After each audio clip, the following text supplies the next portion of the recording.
Today, we're making Italian baked meatballs from scratch. This is an easy recipe, and it makes the most tender, juicy meatballs you've ever had. Promise. We're going to start with a panade. That's stale bread mixed with water. You mix it with your hands until it forms kind of like a paste. This is the secret ingredient for the meatballs to keep them really juicy and tender. Then you combine beef, veal, and pork in a large mixing bowl.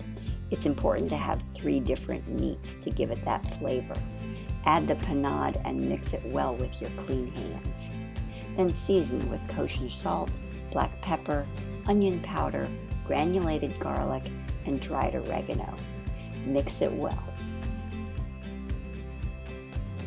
Lightly whisk 3 eggs just to combine, and add that to the meat mixture.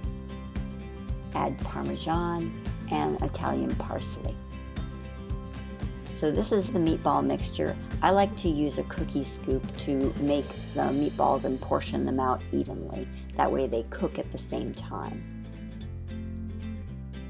Put them on a sheet pan and bake.